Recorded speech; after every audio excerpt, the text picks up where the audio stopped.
Hi there Year 7 and welcome to Garden Lab. I thought that it would be quite a nice idea to give you something to do which you don't have to, it's optional, but you might want to do a DNA extraction. So I've got a few things out here in the garden to show you that you'll need to collect together before you can start. Firstly, you'll need a good source of DNA, and lots of fruits are really good for this, but most people have got bananas at home, so a banana's good, but you could also use strawberries if you wanted, or kiwi fruit. You can even do it from peas or onions, but they're not quite as interesting as bananas. I love them. So bananas, what you get the DNA from.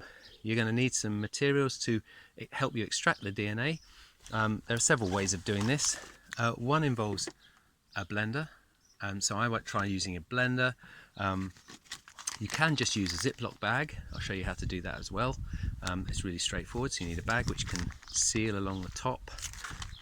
You'll need some washing up liquid, detergent, and salt. I've also got the kitchen scales out here so that I can do some weighing measurements. You'll need a clear glass, a funnel, and ideally, if you can get hold of one, a coffee filter. But don't worry if you haven't got one of those. An old sock will do just as well. And every good kitchen, of course, has got a measuring cylinder. This is optional, but I happen to have one, so I'm going to use it.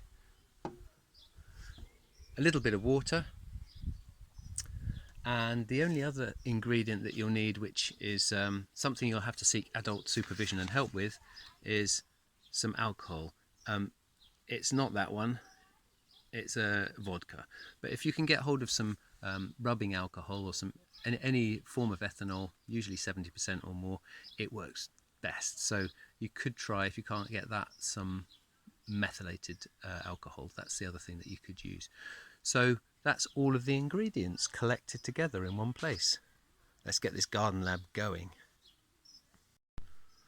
One important thing that I forgot to mention is that the alcohol that you use has to be pre-chilled. So you can see the frosting on here, it's come straight out of the freezer, and you can see the ice forming on the outside as water condenses close to the bottle surface and it freezes on the surface.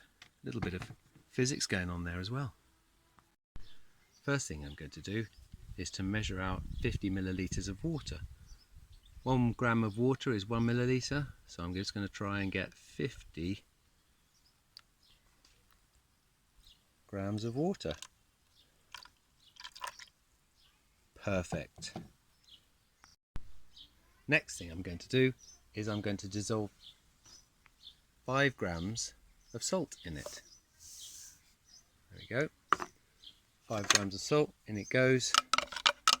Mix it all around. Keep mixing until it's all dissolved. You might say, why am I putting salt in it? I'm going to be bashing the banana to bits in a blender.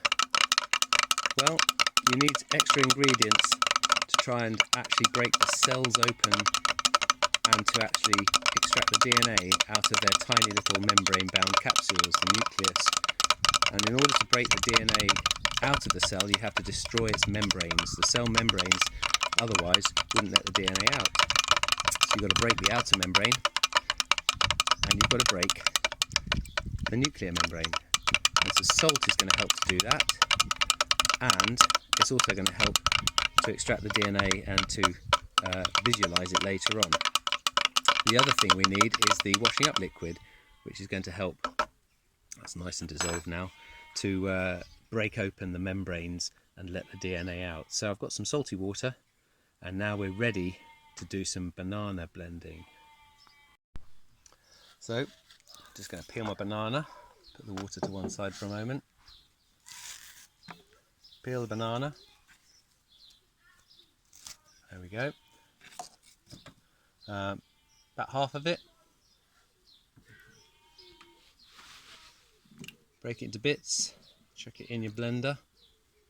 Now if you haven't got a blender to use, don't worry at this stage, because you can just put the banana into the Ziploc bag and scrunch it up using your hands instead, because even though we're being pretty extreme here and we're going to blend it in a food blender, all that does is it breaks the cells apart, it breaks the tissue apart, releasing the cells. It doesn't actually get down to the level that we're interested in, which is releasing the DNA from the cells and the nuclei that they're bound in. So we take that, pop it on there,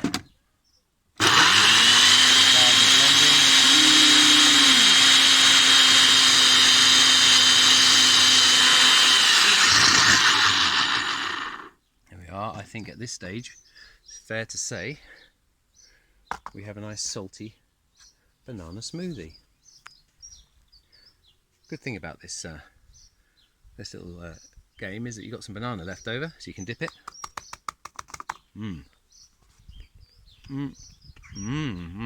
Very good. So back to the banana smoothie.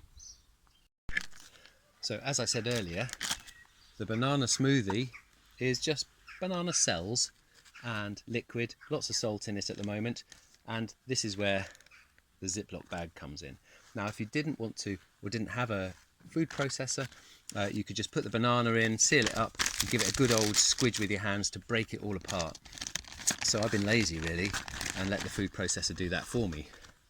Next job is to transfer my smoothie into the bag, like so. Lovely. There we go. And to that mixture, I'm going to add 5 centimeters cubed of my washing up liquid. And this isn't because I want to clean the banana cells. This is because washing up liquid or detergent breaks down fats. And guess what the membranes that are holding your DNA in are made of? Fats, of course. So I've got 5 mils of lovely, slimy washing up liquid added to my banana. I exclude the air out of the Ziploc bag carefully. Take the mosquitoes away, they've done their job. Exclude all the air. There we go. And just gently mix the contents so that you haven't got a bag full of bubbles. So you're just gently mixing the washing up liquid in with the rest of the banana mix, and hopefully what's going to happen now is that all of the membranes surrounding the DNA that you're trying to get out of those nuclei and cells will get broken down by the detergent. Best if you leave this for a little while, so I'm going to leave it for about 15 or 20 minutes and then we'll come back for the next stage. See you in a few minutes. Now what we've got to do is filter all of the goo through the coffee filter into the glass. So I'm going to pour it into my coffee filter, and this will take a little while. So I've got to pour it in and just leave it to filter through into the glass, and this will take a while. So I'm going to leave it for a little while and we'll come back and see what we've got. See you in about 10 minutes. Well, it took ages and ages to filter, and I think my measuring cylinder is a bit ambitious, so I'm not going to use a great big measuring cylinder. Instead, I've opted for a rather smaller, clearer glass. Now, what we need to use to see the DNA is vodka, as you can see, vodka. Now, you have to get somebody at home who's a responsible adult to help you with this. Also, you've got to make sure it's been in the freezer for a while, because it's really important that it's really, really, really cold. Got a helicopter coming over now. Okay, so the helicopter's just about gone. I think they were happy that everything was going according to plan. So what you've got to do is get your filtrate. This is the bit that's collected in the bottom of your glass after you've filtered it through the coffee filter. And now very carefully you've got to decant some of the vodka onto the surface. Now you want to try and not mix the two liquids. So you tip the glass up so it's a really shallow angle, and then you pour the vodka in very, very slowly onto the surface of the banana filtrate. Slower the better. Just pour it on there so you can see the layer of banana filtrate underneath and the layer of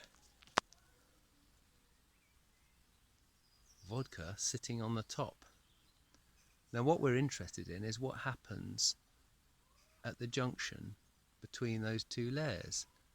We're looking for some DNA to appear because it's not soluble in the alcohol, but it is soluble in the water. So what we're trying to do is to visualize it.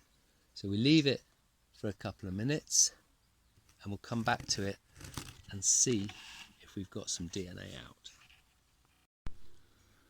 Okay, so I've left it for a minute or so, and you can suddenly see appearing up from the junction between the two liquids these strands of white thread-like material just starting to grow up into the alcohol layer, and that's the DNA that we've extracted from our banana. And if you want, you can put a cocktail stick or something in there and wind it round like a Twizzler and collect the DNA on it, and it'll look like gloopy slime then. It's much prettier to watch it develop in here. So you can have a go. See if you can extract some DNA from fruit and have a bit of fun. Anyway, Dr. Clifford signing out from his garden lab.